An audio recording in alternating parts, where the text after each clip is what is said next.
Well, hello, White Sox fans. How you guys doing tonight? Hope you're doing spectacularly. My name is Ian Eskridge. I'm here with my co-host, the Danny Miller. How you doing, Danny? Uh, you know, I'm hanging in there, man. That's all I'm gonna say. Had some terrible news this weekend. Not gonna get into it, but you know, spring training has been rolling for over a week now, and getting to watch some baseball here and there, or at least watch some highlights. So that's always cool when I get the opportunity to actually see some ball. I am wearing my White Sox T-shirt with the red, white, and blue motif and the American flag in the background in honor of the start of the World Baseball Classic today. So, looking forward to trying to catch some of that. So yeah, the world isn't all bad. How are you, man? How you doing? Yeah, just one of those weekends, I guess, because we also got some bad news, but none of that was related to the White Sox, so all good. White Sox are sitting at 6-4, fifth place in the Cactus League for what it's worth, which is not much.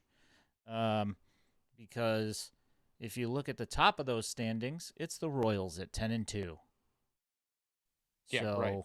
So, Tells you uh, everything you need to know, right? yeah, kind of weird. But they play the Royals tomorrow, I believe, if I remember correctly, and it's available on their network. So if you've got MLB.TV, you can watch the White Sox against the Royals tomorrow. Yeah, we'll get into the Baseball Classic later on tonight. It starts tonight. Cuba versus the Netherlands and Taiwan. So, um, we got two guys that are going to be on the, I would imagine, the starting nine for Cuba. So, did you happen to catch the Yohan Moncada practice game home run from the other night? Just the highlight. Well, that's all you needed to see then, isn't it? Right. Yeah. So, at least seeing Yohan in spring training, people were going, "Oh, here we go," because he's making lots of weak contact and everything. And he gets into the practice game over there, and he's lighting it up. I mean, I don't know who he's facing as far as pitching goes when he hit that home run, um, but he hit it pretty well. So Right. let's hope that's foreshadowing of what's to come when he comes back from the WBC. We'll see what happens later on tonight. See how he fares in the WBC tonight. So that'll be good to watch. We may or may not have something like that just kind of hanging out in the background if you happen to be watching the stream tonight. Um, may or may not have something going on as far as video goes. Um, yeah, but I gotta say, a lot of good things coming out of spring training, and a few bad things as well. And Yeah. kind of wanted to get into that tonight. I guess I'll get this out of the way. The ruling came down on the Mike Clevenger uh, case, and there will be no discipline doled out by MLB. Now that means that they didn't find anything. We'll see. I'm sure that judging by what I've heard from his ex, I wouldn't be surprised if there's some sort of you know civil suit coming on. But Yeah, I know it was a big deal when before he was you know released to well, at least when MLB announced that its investigation had concluded. Right before that, a day or two before that, his accuser deleted all her social media accounts. I would probably guess at the advice of legal counsel. I don't know what any of that really means. Maybe she was just tired of people adding her. I don't know. yeah, who But knows? we'll just see how that goes. I'm not going to get into the the here nor the there of it, because the thing is the one thing I see on the socials is there's a pretty definitive line, right? Where people are like, MLB didn't find anything, so he's not guilty. And then the other side is like, nah, that dude is guilty as they come because he's a scumbag. And the only thing I'm going to say about the whole subject is I don't know him. I don't know enough about him. I've never met him. And I'm sure there's a whole lot of facts that none of us have heard or seen. Oh, I'm So sure there I'm is. not I'm not going to pass judgment one way or the other. And I'm just going to wait and see how everything plays out. And it is what it is, man. Because honestly, it's out of our hands. There's nothing we can do about it. Really? So if you're on the side of the he's guilty and the Sox should cut him, well, you're entitled to feel that way. That's your opinion, but you have no control over it. So either get over it and get back to watching baseball, or if you're so gung ho as to protest, that's your objective or your prerogative as well. So Yeah. If you're anywho, convicted enough to not watch baseball anymore, well, then take some time off. Um, yeah, but as far as I'm concerned, there's no discipline being doled out, so it's back to baseball. And with that, um, yeah, right or wrong, he's gonna play. So let's move on. yep, let's move on. So Lance Lynn pitched today. Went 4 innings. Looked pretty decent. And improved upon his performance from last time he was out. Not that last time was particularly bad, and we know that guys are working on things in spring training, and that you know they will go out there and focus on one specific thing and focus on the process rather than the results. As far as this goes, that same thing I would say goes for Lucas Giolito on Sunday against the Dodgers. He left one up against Mookie Boots, and Mookie Boots proceeded to hit it over the fence. Um, The guy's so pretty okay. yeah, he's That great that at would be. baseball. So it's process over results at this point, and this goes for all of spring training. I mean, you would rather see good than bad, of course. Absolutely. I You mean, know, you always want to see good over bad, but yeah, we like we said last week, you can't put a whole lot into spring training results. yeah, exactly. And it's like, of course, I would much rather Fluster Brook. Thanks for the follow, appreciate it. Um, Hey, all right. of course, I'd rather see Lucas Giolito not give up a home run, leaving a fastball about belt high to Mookie Boots. But you know, it happens, and especially in Arizona, um, you're going to see the ball flying, Right. out of the park. Well, not so much from the White Sox so far, And but I don't think it matters what pitcher you throw out there. I'm pretty sure that Mookie's confident he can do that against anyone. So, he's not going to do it every at bat, but he's going to do that against everybody. So I don't hold it against Luke. You know, and again, it's just spring. yep, it's and it's I mean it's we're what like a week into games, a week and a half into games so far. So there's going to be a lot of growth to be had for the next couple of weeks, and the guys that you see right now, due to the Magnus effect down in Arizona, kind of pseudo like in Colorado, where the breaking balls don't necessarily do what they would do anywhere else, due to the altitude and all that stuff.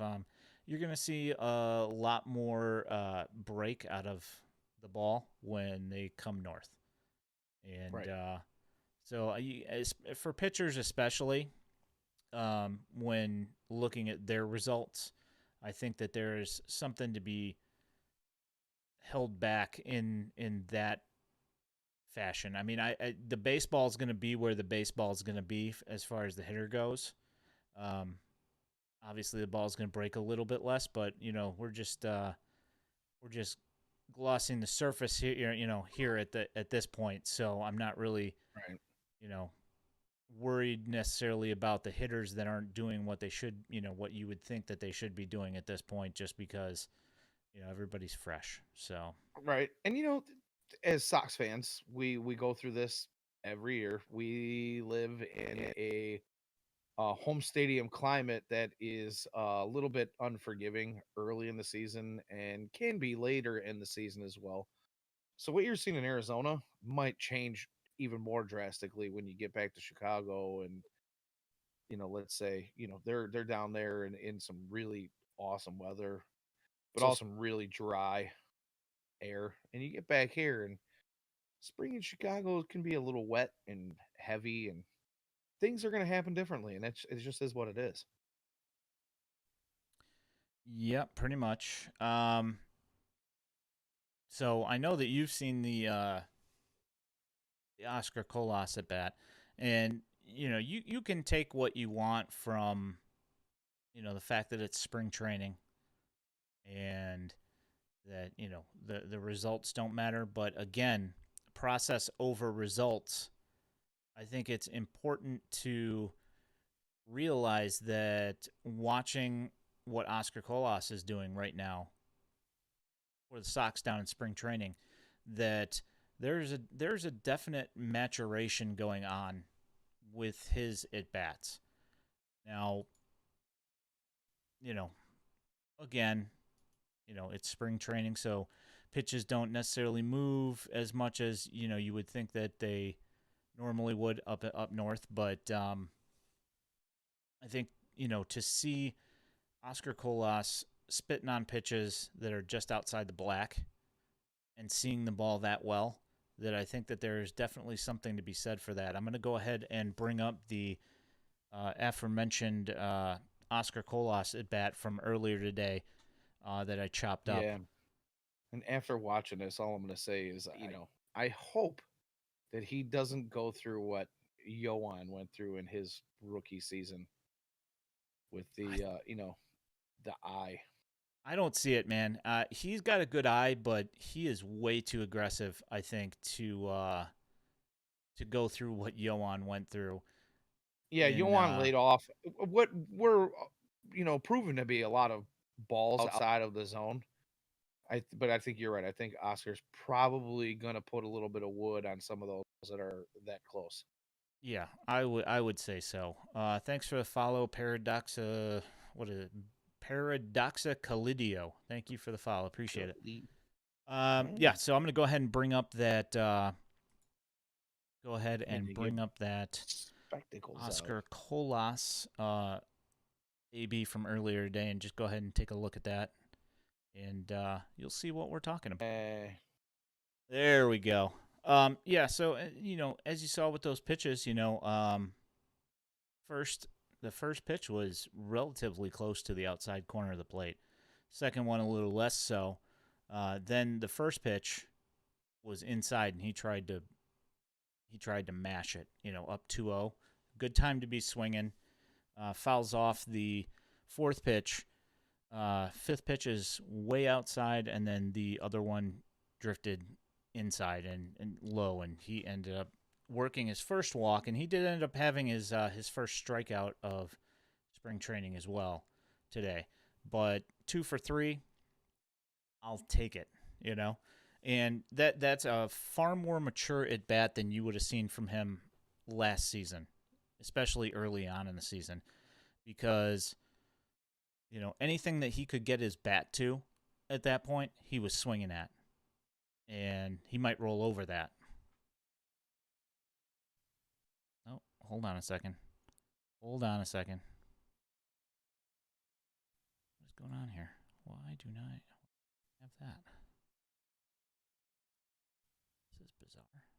All right, so hold for a second. Man, we're having some nice technical difficulties tonight. This is crazy.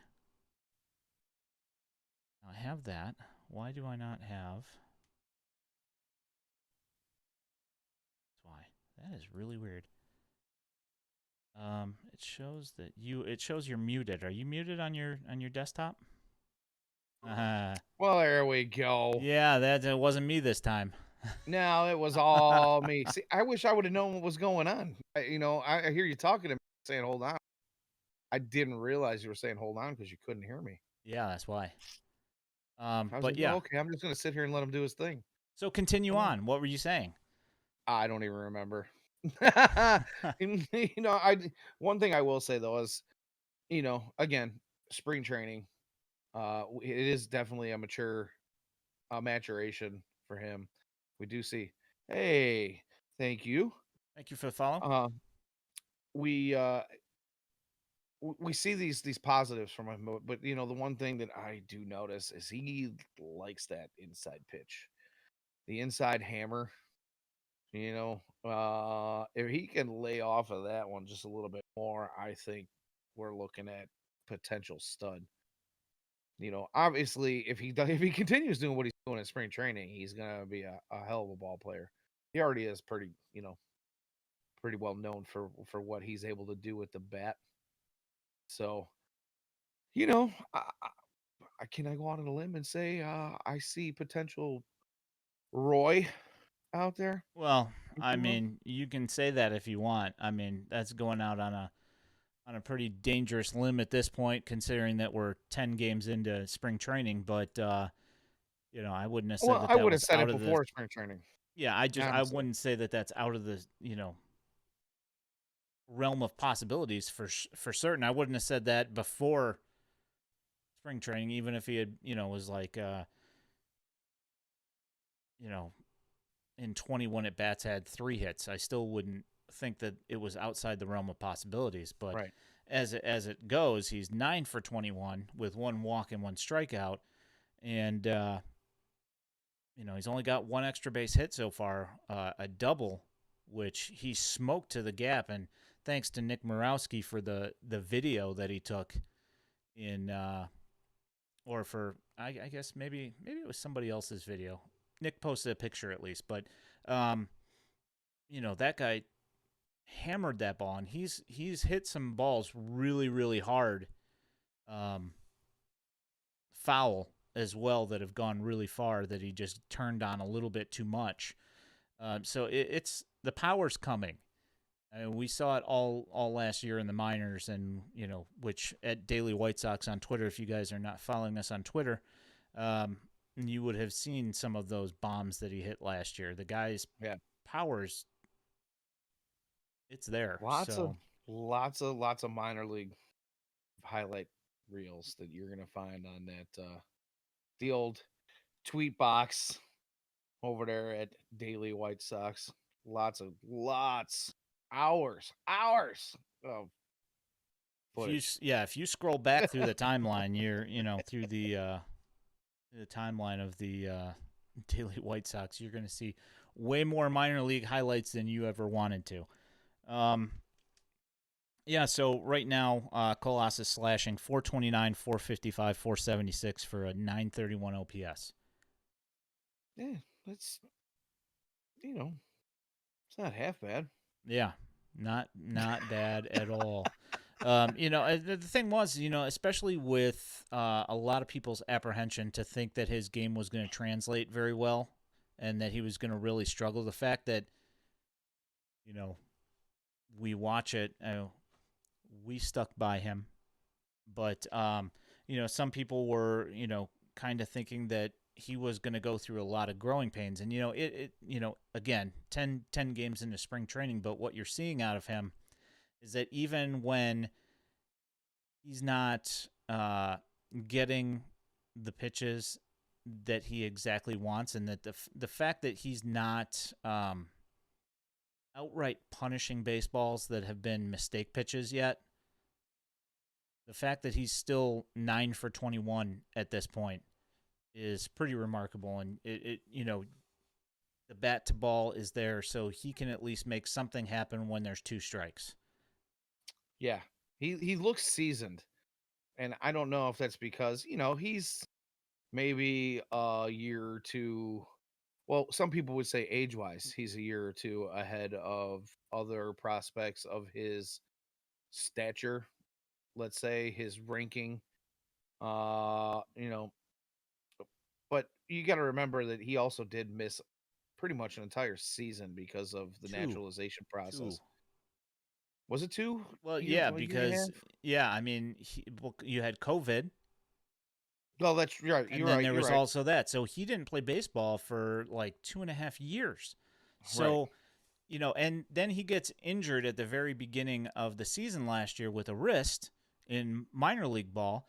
So you didn't see the power show up for a little while there as well. Now, I have to imagine that some of the lack of power last year had to do with With that. that wrist injury. Yeah, Right. I mean, he still, Yeah. was hitting doubles, but I mean, So now we're talking about you're missing 2 full seasons of development and dealing with an injury last year, and to see where he's at right now today. And again, yes, it's spring. He's facing some pitchers that maybe not be, you know, top end of a rotation type guys, but everybody is. You're going to see, guys have been facing some minor league pitchers, guys that aren't going to crack rosters. That's what happens in spring. So you can't hold that against him. The fact that his numbers are better than just about every other guy out there on the White Sox should say something. You know, uh, I would like to see, maybe I would say he's probably still in the development process, as most rookies are. There's an acclimation period. There's growth to be had. We often don't expect rookies to be in their best form in their first season, 2 or 3. So I think he's got a lot to offer. Uh, I can't wait to see him as a regular every day. Like, let's go. yeah, I mean, he tapped into the wall a little bit on Sunday as well. He got himself a taste. Yeah, sure Yeah, did. and a little bit of bruising, but the awesome thing is he's back the next day and he's playing again. So there Right. wasn't any, he didn't take any time off. No, woe is me.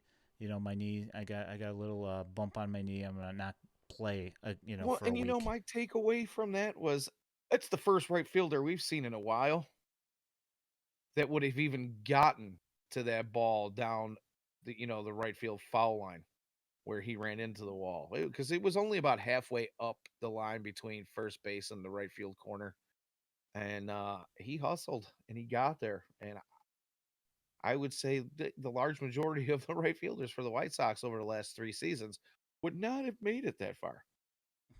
Might be a guy or two. Yeah. Adam Engel might have made it over there. Maybe Jay Glam. Speaking of right fielders, Andrew Vaughn is slashing 368, 429, 526. I was not expecting Andrew Vaughn's name to come out of your mouth Well, when you said that. yeah, so he's good for a 955 OPS, and he's got 7 hits, and just like Colas, he's got one extra base hit, which was a home run. He's got 2 walks and 2 strikeouts, so in ratio, just like Colas.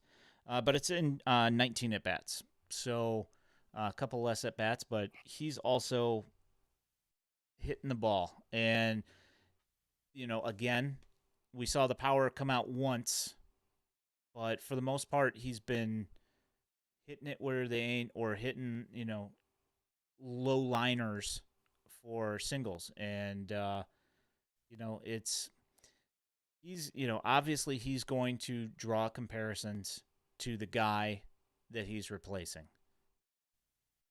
That's So not fair. it is absolutely not fair, but not fair to him. How about that? I'll put it that way. It's not fair to Right. him. However, um, for fans to be doing that, I can't say that I necessarily blame them, because we've had good first basemen here for years now. Well, Minus between a Frank couple. and Paulie and, Jose, you know, he sprinkled Jim Tomey in there a little bit. You've Sprinkle. yeah, well, he wasn't here super long, but he did some really good things the first few seasons he was here. Really enjoyed watching him play baseball. But yeah, it's difficult to try to put him on that pedestal this early in his career when he's just getting his opportunity to be the everyday starting first baseman. Uh, I have high hopes for him. Am I going to put him on that pedestal right away? No. But if it's one thing the White Sox seem to perennially get production out of, it's first base. So maybe there's something in that organization that they've unlocked at that one position that they just know and get, and they know how to develop it and get the best out of it. So I'm hoping that continues. Yeah, well, I mean, you can, if you want to, if you want to feel good about things, you can, and you really are hard up for making yourself feel better about the decision. You need not do anything other than look at the spring training numbers so far, where uh, Andrew Vaughn is hitting Hey, 201 points higher than Jose Abreu.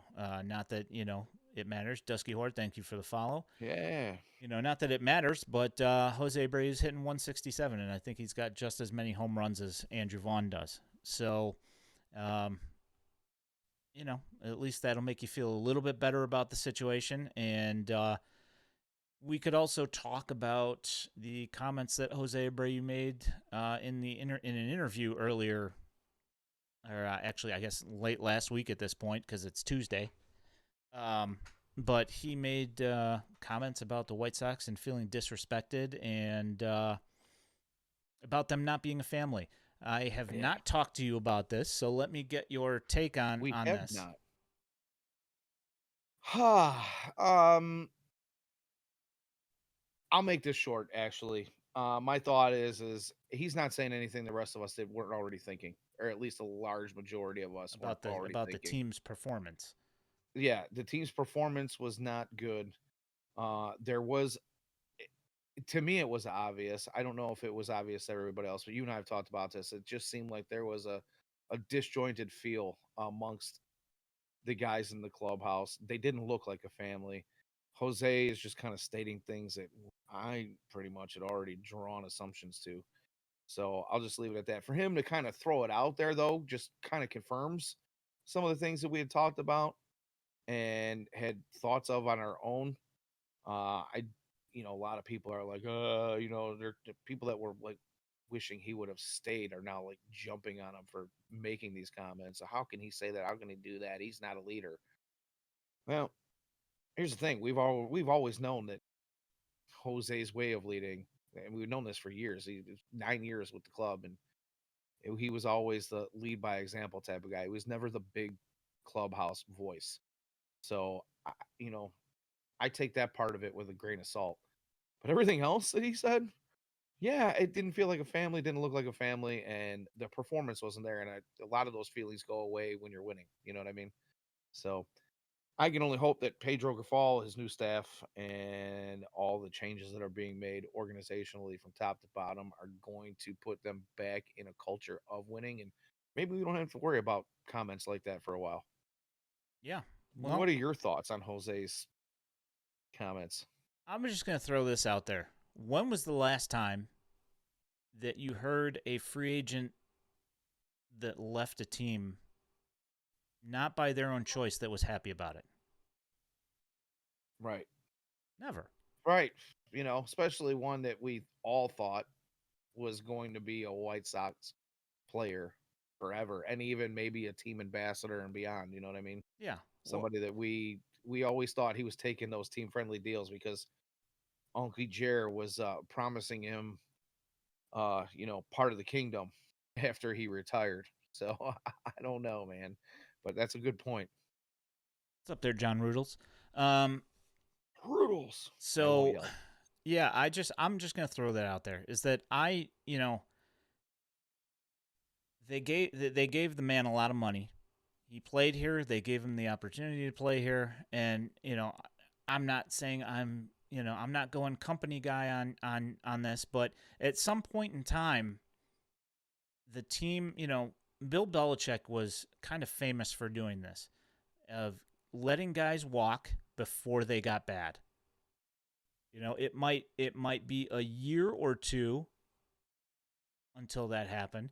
But the thing is that you can't hold on to these guys forever because otherwise you end up with the last 2 seasons of Paul Konerko.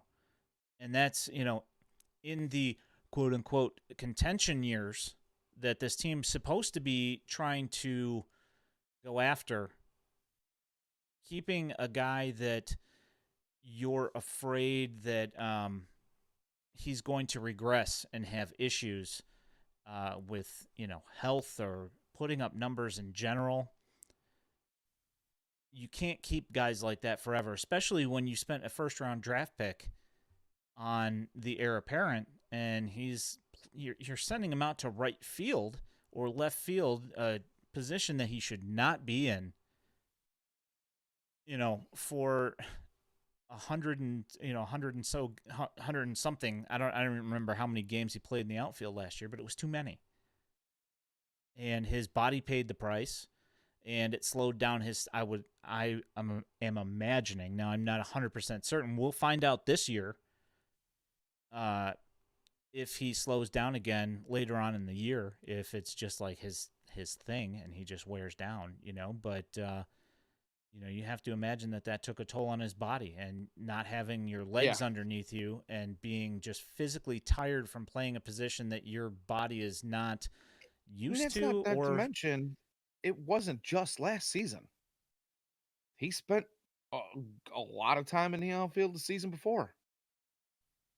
And I know you see Juki's comment in the chat, and I'm not going to address that because that's oh, a I rabbit will. hole. That's a rabbit hole that you be stuck. But go ahead, have at it, buddy. So Juki says Bill Belichick was also known for using any means to cheat. I will 100% agree with that. I'm not gonna Okay. disagree with that. I'm just simply throwing out from a GM personnel viewpoint that it's better for the franchise generally to cut ties before you allow a contract to become an albatross because somebody can't perform to what they used to. Right. Thank you for the Exactly. follow, Mysterious. Appreciate it. Yeah, lots of new followers Yeah, tonight, thank man. you for that, Appreciate all guys. you Appreciate guys. it. Thanks for checking in. Thanks for listening, watching. Hope you enjoy yourselves. We'll try to throw the comic Oh, relief in there. Ian's being funny tonight. so let's go ahead and move along here. Yeah, keep Another it going. guy that is putting up really nice numbers, Elvis Andrews. And this is one of those things, we've talked about this, that we weren't 100% sure whether we wanted Elvis Andrews back because we wanted to see what we had. And I will go ahead and say that this is the Eloy We See You player because we weren't expecting this and pretty happy about it. So go ahead and give that up. Yeah. So Elvis Andrews, granted, we're looking at a smaller sample size here with the amount of at bats, but he's hitting 545, 615, 1182. Good for a 1797 OPS. Now, obviously, 1797. you are not going to Just a see little this bit better. for Okay. the rest of the season. It's not, No. but but this is what we It's like, saw for a small sample size last year for a little while before he cooled down for a little bit towards the end of the season. But he's got 2 doubles, a triple, a home run, 2 walks, and 1 strikeout. yeah, that's nice. I Plus mean, the that's real nice. defense. Very good defense. Maybe that whatever it was that he said he figured out what was going on with his elbow, or ever since he had the elbow injury, and whatever he figured out after coming here, whether it was somebody on the team that kind of helped and worked through something. I mean, I hope that that's something that sticks. Maybe he's found something, he's found the fountain of youth, and he's found something in his game that hopefully is repeatable I many mean, times over. yeah, that'd be fantastic.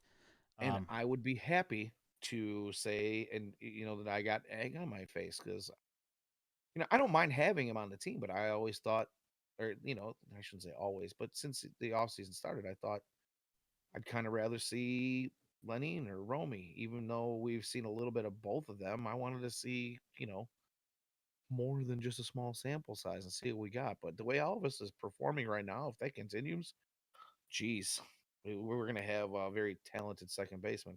Yeah, and the thing was, that he was uncomfortable for the first game, saying it was weird to play at second base. And I'm going to go ahead and bring up a highlight from earlier today for a double play that he made earlier. Go ahead and bring that up right now. Yeah. Oh, Ladder Enjoyer says Elvis about to F around and get MVP votes this year, which I mean, I wouldn't be mad about it. it's so shocking that I couldn't even say it. Yeah, no. Um, Yeah, I'm not going to go there yet, but I mean, if it happens, whew, yeah. insane. I mean, like seeing that kind of infield play, and we've got Eric Gonzalez, who's kind of a journeyman role player, and utility guy at shortstop. Um, and I think that his range is probably comparable to TA. I'd have to look at the UZR on it, but I would assume it's probably roughly around the same because TA does have very good range. Would he be able to turn that? That I don't know, because that was pretty athletic and his throw was on point, which is one of those things that we've talked about. Look, if I can get 65, 70% of that out of a second baseman who can hit, I don't know, with a 700 OPS for the entire season, driving a couple of runs. That's, I mean, we've been talking about a hole at second base for what seems like decades. And if you can do, let's just say 75, 80%, I'm not going to go as low as 65, but you get 80% of what Elvis Andrews is doing right now in spring training, aside from that just ridiculous OPS number, because that's never going to stay that way. 1700 plus. What I shh, shh, watch your mouth. Maybe it will. Okay, whatever. Keep it up. Just let it go. Let it I go. mean that's not effing around and getting a couple of MVP votes. That's getting all of them. Yeah, yeah, that's first place for everything. That's that he even get NL MVP votes for that. Right. So, but yeah, man, I mean, we go from not having a second baseman in forever since like what, Gooch, really, in my opinion, 100%. to now we get that. And I wasn't necessarily looking for it in him. No, me either. Uh yeah, I'd be ecstatic. Absolutely ecstatic. So I just wanted to highlight a couple of other guys that are doing things in spring training here, and again, I will put the disclaimer: we are 10 games into spring training. However, Yaz hitting 417 with a 1217 OPS. Now, Looks spry. we have talked about this numerous times that the guy was broken down last year, and that's why his performance was terrible. And by the look of things, like you said, he looks spry. His swing looks like he's a heck of a lot better. I mean, he's got a couple of strikeouts, and he doesn't look like he's working. It doesn't look like he's working counts necessarily as much. But the good thing is that he's not necessarily working counts as much because when a pitch is over the middle of the plate, he's hitting it, and he's generally hitting it pretty hard. Yeah. There were times it looked like he was in so much pain last year. He just didn't want to swing the bat. Now he wants to swing the bat at everything. That tells me he's feeling pretty stinking good. And, a guy with the type of eye that Yasmani Grandal has, that doesn't just go away. I think he's just using spring as a springboard Ooh, I like that. into Yeah, into the regular season. I think he's feeling good. He wants to show everybody he's feeling good. I think he's pretty proud of the progress he's made because I know I would be if I were him. But he looks like a completely different guy this year. Yeah, well, I He mean, smiles. He's in great shape and he's moving. Now, I don't want to say he's fleet of foot by any means because he's still Yasmani Grandal, but he definitely still looks like slow. he's yeah, he's still probably the slowest guy in baseball, unfortunately. Oh, I don't But know. I don't know. Well, I guess Yachty's out of baseball now, so he's mm, not the second slowest guy in baseball. Because last year, I want to say that he was second ahead of Yachty, but I could be wrong. He might have been just behind Yachty. I don't remember. yeah, either way, he's exuding an energy that we have not seen from him in almost 2 years, Yeah, which is fantastic. And I don't care. We can talk about spring training results all we want.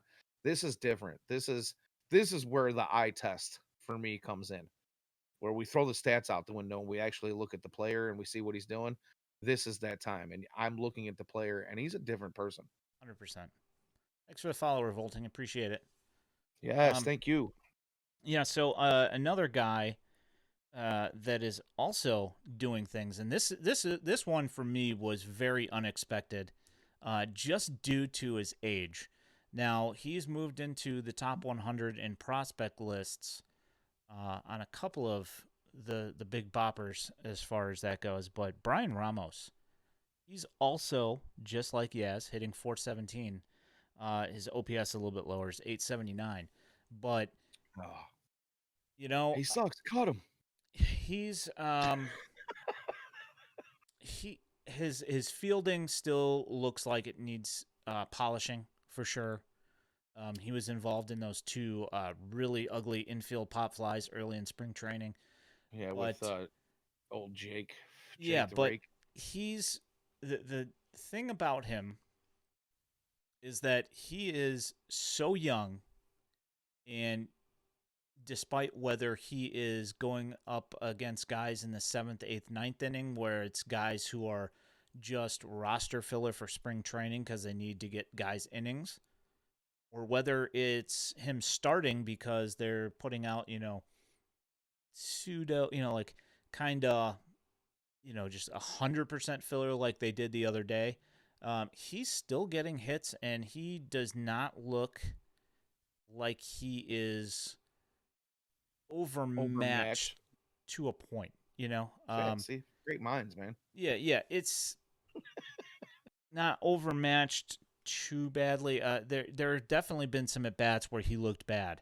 Uh, Case in That happens to point, the best of them, though, man. no, 100%. But I mean, his at bat against I'm blanking on his name is he was like the number one pitching prospect for the Angels for a long time, and his name's just escaping me right now. But he did Colas and Ramos both really dirty in one of the first games that we saw, and against elite breaking balls, Ramos has looked overmatched.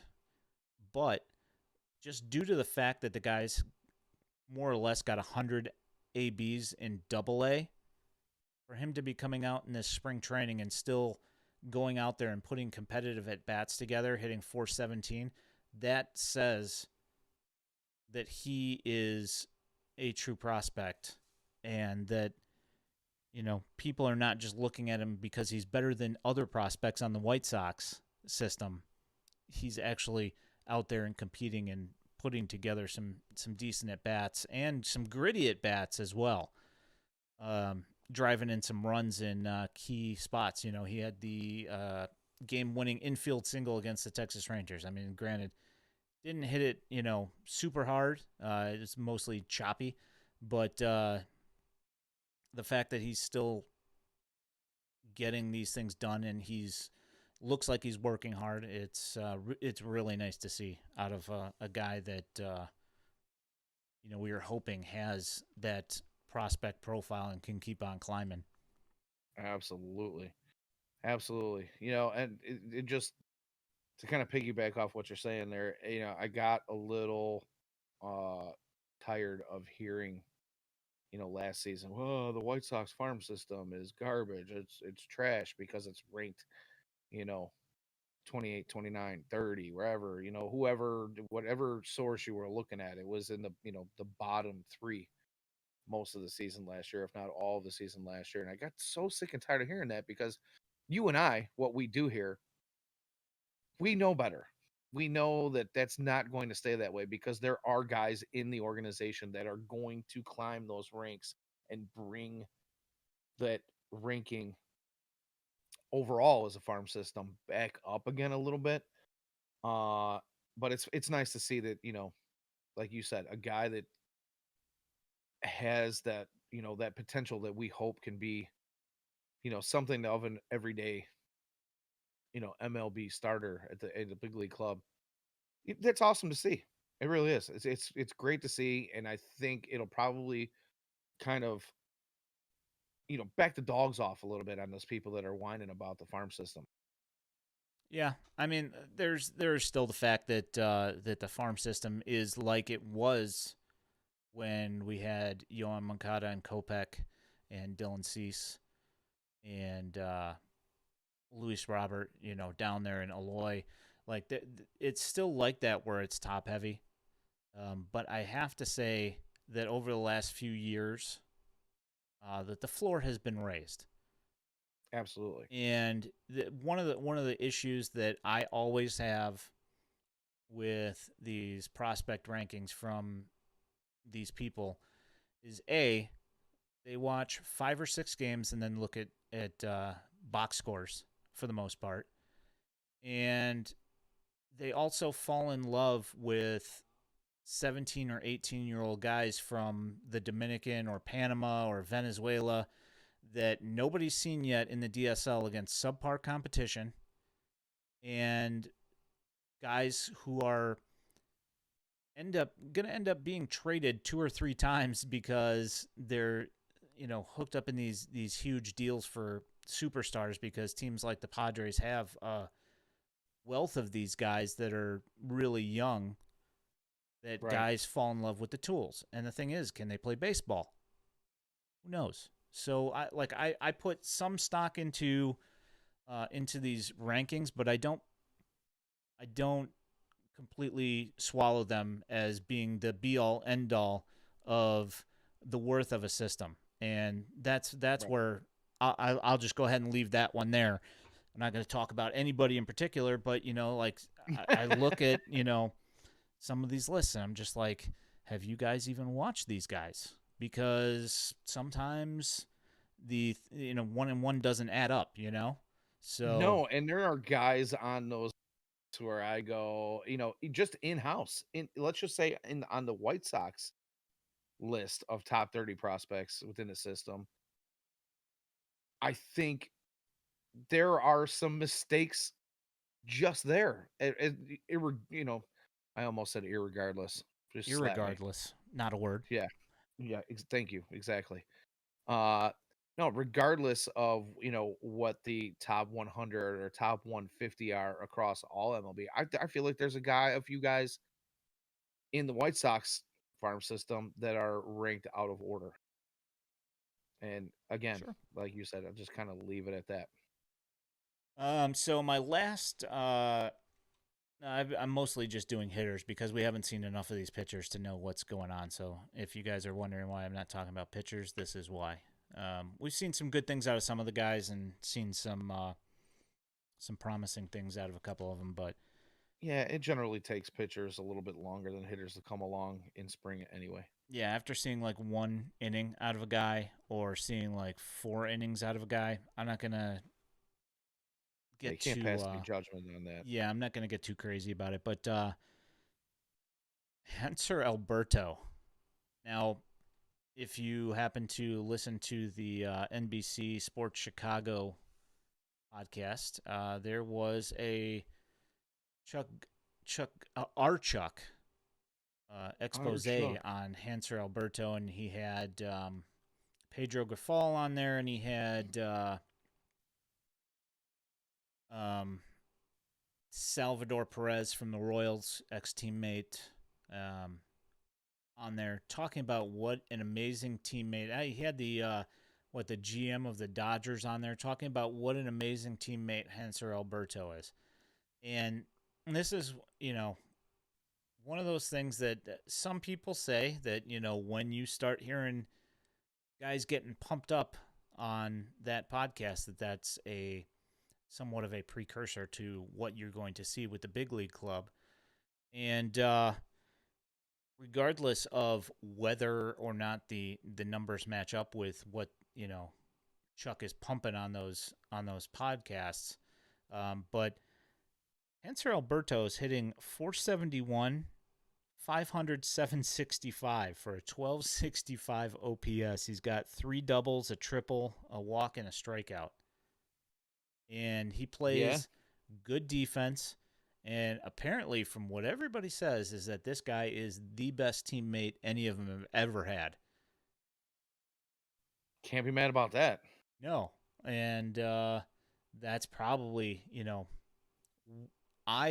when he was signed, I was like, okay, well, I know the Dodgers liked him last year and that they were fond of him. But I wasn't necessarily expecting him to take a job from Lenyn Sosa or Romy. And we'll talk about them in a second. But then he comes out, and his deal is that he kills left-handed pitching, whatever. And his numbers so far have been absolutely absurd. And if this is the kind of guy who is going to set the clubhouse right and have everybody feeling light and happy and having a good time and taking their mind off of things, this is a great signing that you cannot, I would imagine there's no shot that he doesn't make the club after hearing all that stuff. No, I mean,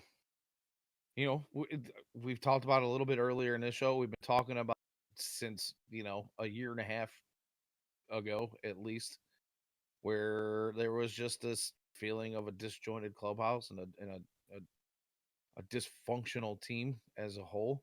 And to hear the positives that are coming around about a handful of these guys, you just, we got Billy Hamilton back, who's always been considered a great clubhouse guy, and the White Sox loved him his first run here in Chicago. You've got Hanser Alberto. We just got all these guys that we're talking about that just seem to be on the positive side of attitude, and just that maybe that fire that's been missing was that, if we can get a group of guys that are a single group of guys, a team, one single team together, which hasn't felt that way in years. I mean, that alone could net you some wins just in the energy that they're going to bring to the field. I hate to put a lot of stock into anything in spring training, right? I kind of poo-pooed on this team a lot this offseason. There was, after the season of disappointment last year, it was real easy to do. It was real easy to get down. But, we saw TLR make his exit just at, right at the end of the season there. We've seen the organizational shift in, biomechanics and more analytics, and just guys that are looking to bring this team into the 21st century. And now you get the positives in the clubhouse too. It's tough to not have some optimism, some form of optimism with this ball club right now. Yeah, we lost Jose, whatever. Yep, it's unfortunate, but what are you going to do? Yeah, and it's funny how my mindset can shift here, because it wasn't that long ago where I was peeved just like everyone. Yep, for sure. I agree. Yeah. So I also wanted to bring up, and close on, not necessarily close on this because we got some other things going on here. that if you're watching the stream, you can see. But I wanted to bring up guys that are struggling, and not saying that you know that I want any of them gone or that they don't have a spot on the team or whatever. Um, but I just wanted to bring up some things because you know, speaking of Lenine and Romy specifically about the Hanser Alberto stuff, um, I think it makes sense to bring up why they might be in a bit of a tough spot when it comes to you know, a roster spot when things come down to the wire here with the roster decisions. And it's Romy is hitting 067 and he's 1 for 15, and he has his at bats have been pretty rough. And when we talk about being overmatched, he has looked overmatched. It's been kind of tough to watch, because I like Romy a lot, and I know that he puts in a ton of work, and he wants to be good. It's not going to be for a lack of effort that he does not succeed. But right now, things have not been going his way. With Hanser, Alberto, and Elvis Andrews playing really well, and with the money that's owed to our to the legend, um, among other things, that I just, yeah, of course, but it is what it is. I think that's pretty much what we're looking at. Yep. Yeah. It's absolutely absurd. Yeah. Yep. Berger 5 for 22. So after going off and doing some things for the first couple of days of spring training, we're looking at you know not what we were hoping for from him. So you know it's just not been a good week for Jake since that first couple of days of Yeah. raking. Uh, Hey, by the way, it is 10:01 p.m. here, yep. Central Time. So the WBC is officially underway. So happy classicing to everybody that's listening. Yeah. If there is a important at bat, you will know about it if you're watching the stream here, and you'll hear us talking about it, no doubt. Um, Gavin Sheets, 4 for 17. Hit the first home run of spring training, and since then, his hits are spread out. I think he had an RBI the other day as well, but not really a whole lot of good stuff coming from him either. Benintendi and Hamilton both 1 for 9. Both used fairly sparingly. We're 10 games through and they've only got 9 at bats apiece, so not really a whole lot of sample size there. And I don't expect that kind of performance from No, but I did Benintendi hear anyway. in some of the practice stuff that was going on that Benintendi was actually putting some good swings in back there, Hmm. in the cage and some other places where they were working with him. So Nice. uh, you know that was just something that I heard from a friend of mine who was actually down there. Oh, So killer. yeah, Yeah, I mean, he's put some good swings on the ball. Just the results haven't been there yet. So I'm not worried, 100% not worried about him. Billy Hamilton, he's a pinch runner, you know. So I'm not really worried about his numbers. I just, figured I'd bring it up since he's hitting like 157 or something. Um, Also, Lenin Sosa and our friend Zachy Flats, Mr. Remlard, are both 2 for 11 so far this spring. Also limited size. both him and both Lenine and Zach Remillard both put some swings on the ball and have hit the ball hard.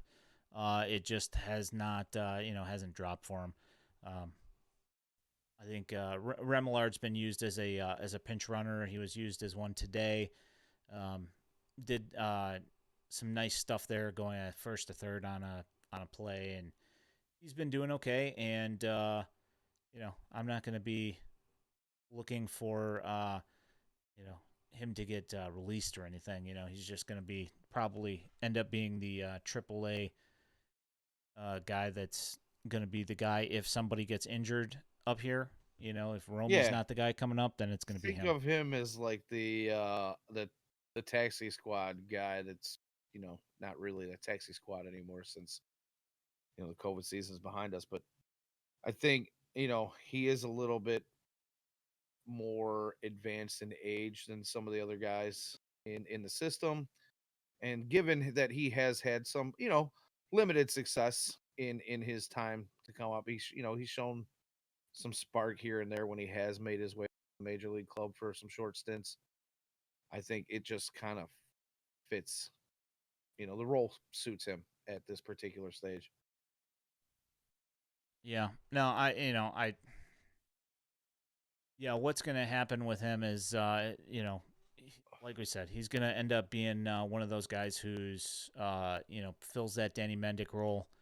And if they don't want to burn an option on somebody that's, playing in AAA, it'll be Zach Remillard. He's Right. a solid defender, um, fundamentally sound, and good teammate, and he's a team first guy. Yeah. Almost Little streaky with the identical. stick, but Yeah, no, for sure. But it's almost identical to Danny Mendick. He's the kind of guy that's team first, will do anything that is asked of him, and will do a professional job of it. And that's pretty much what I would expect out of that. So, like you had mentioned, um, World Baseball Classic starts tonight. Cuba versus the Netherlands and Taiwan. I didn't want to eat up too much time of getting into game time here, so I didn't want to go too long. And looks like first pitch is coming up here in a few minutes, so it worked out for perfect timing. Um, I actually thought that first pitch was going to be a few minutes ago, so that's why I had it ready to roll. But we're still sitting here, and they haven't thrown first pitch yet. So yeah. But WhiteSoxDaily.substack.com is where you can find this podcast. You can also find it anywhere else you get your podcasts. You can also find written articles there from some of the various staff from here. Dan Victor wrote some really nice ones last year about some of our minor league guys. At Daily White Sox on Twitter, you can find all sorts of highlights. Right now it's only spring training stuff, but during the year you get tons and tons of minor league information if you are into that kind of thing. Also, sometimes commentary, Yeah, a little bit. Yeah, you can find us on YouTube if you search White Sox Daily. Also, Facebook, we have a Facebook group, so feel free to go and search for us on either of those. Please give us a follow or subscribe. And I guess I'll call it Big for that. shout to all our new followers tonight. Yes. We had a bunch. So Thank you for all the we follows. appreciate all you guys for not just following, but checking in and joining us. We really appreciate that. Yeah, so go enjoy yourself some sweet Cuban baseball, or Taiwan, Hey, like there's the another Netherlands if you're so inclined. Thanks for the follow, Proud Laundry. Appreciate it. Proud Laundry. Yeah, so Cuba's first taking first at bats here, taking first hacks in the top of the first. So you guys go enjoy yourself some, hopefully some Robert and Johan, and hopefully we see some explosive things out there. Yeah. My name is Ian Eskridge. For my co-host, the Danny Miller. Thanks for joining us, guys. Thanks for the follows. Thanks for hopping in the chat. And you guys have a good night, and hope you enjoy some baseball. And we will talk to you guys next week. Have a good night.